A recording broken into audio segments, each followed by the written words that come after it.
দৰিদ্ৰতা নিৰ্মূলকৰণ প্ৰত্যেকখন চৰকাৰৰে এক জনপ্ৰিয় শ্লোগান, কিন্তু বাস্তৱ ক্ষেত্ৰত তাৰ এক ওলোটা প্ৰতিচ্ছবিহে দেখিবলৈ পোৱা যায়।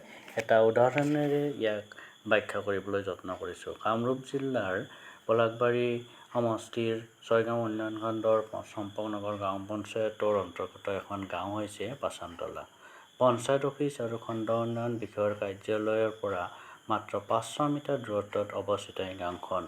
এই গাঁওখনৰ এটা অংশত ১৮ ঘৰ মানুহে বাস কৰে আৰু যাৰ ঘৰত এজনো চৰকাৰী চাকৰিয়াল নাই। ক'বলৈ গ'লে গাঁওখনত মুঠ ২০০ ঘৰ পৰিয়াল বাস কৰা গাঁওখনৰ এই ১৮ ঘৰ মানুহে তুলনামূলকভাৱে বেছি দুখীয়া।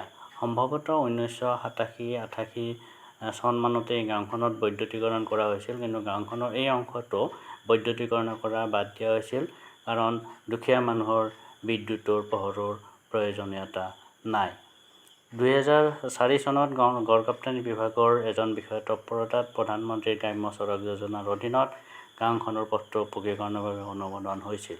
কিন্তু দুৰ্ভাগ্যজনকভাৱে দুখীয়া ১৮ ঘৰ মানুহে বাস কৰা এই অংশটো পকীকৰণৰ পৰা বাদ দিয়া হ'ল।